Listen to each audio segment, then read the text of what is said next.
The owner's voice was already rising before the door finished closing. "Hey, you can't miss it. Read the sign." Chairs scraped. Someone laughed and stopped. "I said read it," the owner added, louder, turning so the room could hear. "You don't walk past that." Bruce Lee stopped. He did not turn back. "I'm talking to you," the owner said. "You pretending not to hear." What follows was never meant to be verified. Those present later disagreed on what truly happened, but they agreed the pressure was real before any legend touched it. A woman whispered, "He shouldn't have done that." The owner kept going. "You leave now, or I make you." Bruce Lee spoke without raising his head. "I heard." "That all you got?" the owner snapped. "You think quiet fixes this?" A fork hovered, then lowered. "You think I won't say it again?" the owner said. "I've said it all my life." Bruce Lee shifted one foot, weight settling where the tile dipped. "I don't need your permission," the owner said quickly, stepping closer. "This is my place." Bruce Lee answered, "Then stand by it." Someone near the window said later the room split without moving. "Don't test me," the owner said. "People like you always test." Bruce Lee breathed once and said nothing. "Say something," the owner demanded. "Say I'm wrong." Bruce Lee finally looked up. "You already decided." The owner snorted. "Damn right I did." Only after that moment did the story loosen into rumor, because refusal had become public and retreat impossible, and everyone watching felt that once the threshold was crossed, something larger than lunch was already moving. Some witnesses later claimed no one breathed while waiting for his answer in that room. The owner said, "Sit or leave. I don't care which." The owner didn't pause once he started. "You think this is new to me," he said. "You think you're the first to walk in here and pretend the sign doesn't apply?" He turned to the room. "I've run this place the same way for 20 years. Someone shifted in their seat. "I decide who sits," the owner said. "I decide who eats." Bruce Lee said nothing. What followed was never meant to be verified, and those present later disagreed on details, but they agreed the man kept talking because silence frightened him. "You hear me?" the owner pressed. "I don't bend. I don't explain." He explained anyway. "Rules are rules." A customer later claimed the words stopped sounding like rules and started sounding like defense. "You walk out now," the owner said, "or I call people who'll make you." Bruce Lee replied, "You already did." The owner laughed too fast. "Don't get clever." He stepped sideways so everyone could see him. "This is my floor." Witnesses said he spoke to the walls as much as the man in front of him. "Look around," he said. "Nobody's backing you." Bruce Lee lifted his eyes and lowered them again. The owner's voice sharpened. "That's what I thought." He repeated himself, louder, faster, daring the quiet to crack. Stories say this was the moment certainty thinned into irritation. "Say something," the owner demanded. "Say I'm wrong." Bruce Lee answered softly, "You need me to." The owner bristled. "I don't need anything from you." But he kept talking, words stacking, authority turning brittle, until it was no longer about a sign, but about whether obedience still worked when no one agreed to give it.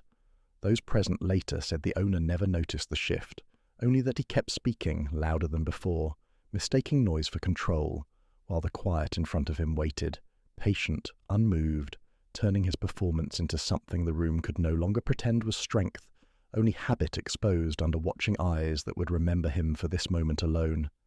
The waiting did not favor him, at all, not that day. The owner kept talking because stopping felt like losing. "You gonna stare all day?" he said. "You think that scares me?" He waited half a breath, then continued. "I asked you a question." Bruce Lee did not answer. Those present later said this was where the story bent into legend, because no one could agree if the quiet was patience or challenge. "Say something," the owner said, "anything." Bruce Lee replied, "You're finished speaking." "That so?" the owner snapped. "I'll decide that." He filled the room again. "You don't belong here. You hear me?" Bruce Lee listened, eyes steady, hands loose, unmoved. A man at the counter later claimed the silence felt deliberate, not empty. "You think you're calm," the owner said. "I've seen calm." He struck the counter. "This is calm." Bruce Lee said, "This is noise." The owner scoffed. "You don't get to label me." Stories say the room began watching the pauses instead of the words. "You waiting for something?" the owner pressed. Bruce Lee answered, "For you to stop." That answer landed wrong. The owner talked faster. "I don't stop for anyone." Witnesses remembered impatience entering his voice. "You're not special," he said. "You're just quiet." Bruce Lee remained still. The imbalance grew. "You hear me?" the owner said again. Bruce Lee nodded once. "That all?" the owner asked. Bruce Lee said, "Yes." Those present later claimed doubt moved through the diner, not in him but around him, as customers stopped watching the owner's mouth and started watching his hands, his stance, his timing, noticing how each step forward arrived slightly ahead of certainty, while the man saying almost nothing seemed already settled, waiting without effort for whatever would come next. The owner noticed the watching and mistook it for support. "See," he said, "they're with me." No one answered. Bruce Lee said, "They're waiting." The owner frowned. "For what?" Bruce Lee did not explain. Stories say that was when hesitation first touched the owner's posture, subtle, brief, denied even as he spoke again, louder, forcing his certainty forward, while the quiet stayed exactly where it was. He kept talking, because stopping now would mean noticing the imbalance he had already created, and the room felt that awareness approaching, slow, unavoidable, like a door beginning to close without sound. No one moved, and no one interrupted the moment that continued stretching, under everyone's watching breath. The owner stepped closer, then stopped himself. "You want me to back up?" he said. "Is that what this is?" He didn't wait. "Because I'm not backing up." Those present later disagreed on when certainty cracked, but many said they heard it first in his voice. "I'm being reasonable," the owner said, sharper now. "You're forcing this." Bruce Lee answered, "You chose it." The owner blinked. "I choose what happens here." He took another half step, then corrected it. "Don't stand there like you've won," he said. "Nothing's happened." Stories say his words began overlapping themselves, rules folding into warnings. "I told you the sign," he said. "I told you the rules." Bruce Lee listened. "I don't need your silence," the owner snapped. "I need you gone." Bruce Lee replied, "Then remove me." That line travelled through the room. "You want trouble?" the owner said quickly. A witness later claimed this was where hesitation entered, thin but real. "I can make trouble," the owner added. Bruce Lee said nothing. "You hear me?" the owner pressed. "I'm giving you a chance." Bruce Lee said, "You already passed it." The owner laughed, but it came late. "Don't talk clever," he said. "I don't have time for clever." He looked around. "Anyone got a problem with me?" No one answered. Witnesses remembered him scanning faces, searching for agreement. "See," he said, "this ends now." Bruce Lee lifted his eyes. "You're still talking." The owner's jaw tightened. "You think that's strength?" he said. Standing quiet, he gestured too hard. "Say it." Bruce Lee replied, "You're tired." "That's enough," the owner said, louder than before. Stories say his confidence now required effort. "I'm done asking," he said. Bruce Lee answered, "You were never asking." The owner stepped in, then stopped short, unsure if distance was dominance or danger. "Don't mistake me," he said. Bruce Lee remained measured. "Look at me," the owner demanded. Bruce Lee did. For a moment, witnesses claimed the owner reconsidered, pride flickering as he realized escalation had not brought control. Then he recommitted. "I said, 'This is my place,'" he said, faster now. "I said you leave." Bruce Lee replied, "Make me." What followed became debated as the moment authority tipped into performance, where control was no longer held but acted out, and though no outcome had arrived yet, the room sensed it leaning quietly away from the man who could not stop speaking. The owner moved first, or so some remembered it later. "You done playing?" he said. "Because I am." He stepped in, then hesitated. What followed was never meant to be verified, and those present later disagreed on what truly happened in the space between words.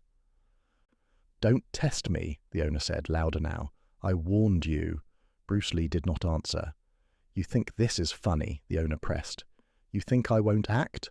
Witnesses said the air tightened. "I said move," the owner snapped. Bruce Lee waited. Stories say the moment turned on a single misjudged shift of weight, the owner's foot landing where the ground did not meet him. Then everything fragmented. Some claimed Bruce Lee touched him, others said he redirected him. A woman later insisted it was nothing at all. What most agreed on was the interruption. The owner's voice cut off mid-word. "Hey?" The sound vanished. He stumbled back half a step, breath leaving him without warning. Bruce Lee did not advance. He did not raise his hands. He did not speak. "What was that?" someone whispered. "I didn't see anything," another said. The owner straightened too quickly. "You touch me?" Bruce Lee answered, "No." "That's a lie," the owner said, louder than necessary. "You all saw it." Witnesses later claimed they weren't sure what they saw, only that certainty broke. "I'm fine," the owner said. "I'm standing." He was. "You think you proved something?" he demanded. Bruce Lee said nothing. The room restarted unevenly, chairs shifting, breaths returning out of sync. "What just happened?" a man near the counter asked. The owner waved him off. "Nothing happened." His voice lacked its earlier rhythm. "You hear me?" he said. "Nothing." Bruce Lee turned slightly, no hurry in it. "Don't walk away," the owner said quickly. "We're not finished." Bruce Lee stopped but did not face him. "You don't get to decide that," the owner added. Bruce Lee replied, "You already did." The owner swallowed. "I could call someone," he said. He did not. Witnesses later argued whether the moment mattered at all, because no one fell and no strike echoed, yet the sensation stayed, grounded not in spectacle but in timing, in the way sound dropped out and returned wrong. Bruce Lee's restraint unsettled more than force would have, because the absence of follow-through denied the owner both victory and grievance.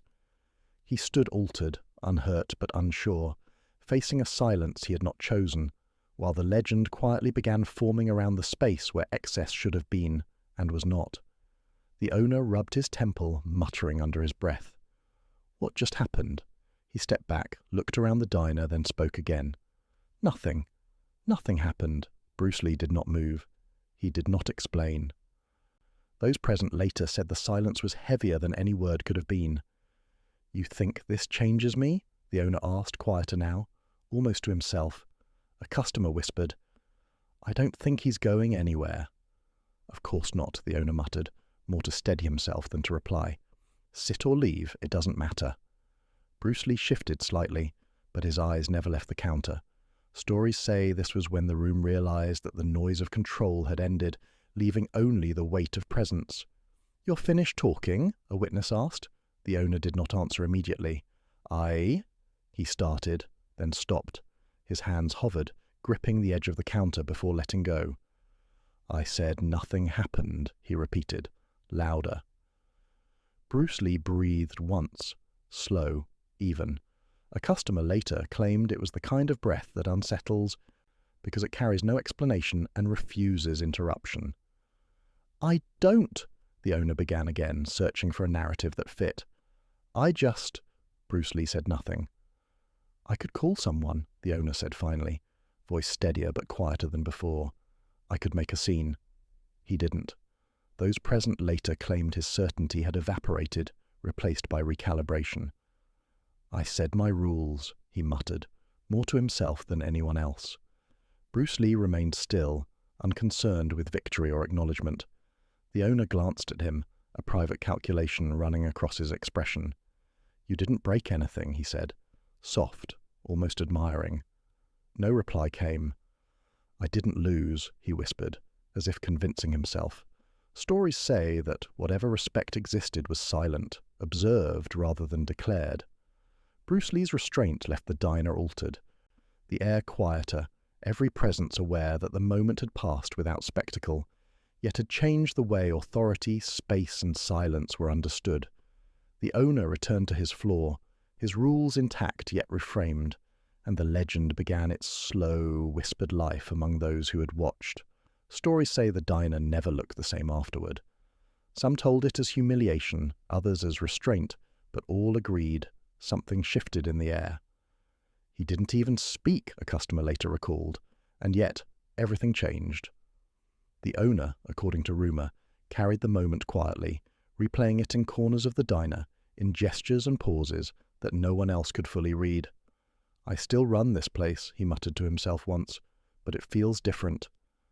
Bruce Lee, meanwhile, became less a man than a principle, a shadow of timing and restraint invoked whenever someone believed force alone could decide a moment. Those who had watched the encounter retold it differently. Some swore nothing remarkable occurred, others insisted every breath counted. "It's not about what happened," a witness said later, "it's about how he made it feel." Over time, details blurred, the exact step, the precise pause, the shift of weight, but the essence remained. Control can exist without dominance, and silence can weigh more than words. No footage exists, no agreement survives. Yet the story travelled, whispered, debated, reshaped, and remembered not because it was verified, but because it mattered to those who repeated it. Each telling added a layer, a flicker of consequence, a lesson hidden in quiet, until the encounter became legend. And in that legend, every diner, every observer, every retelling carries a question. What happens when one man's restraint outweighs another's certainty?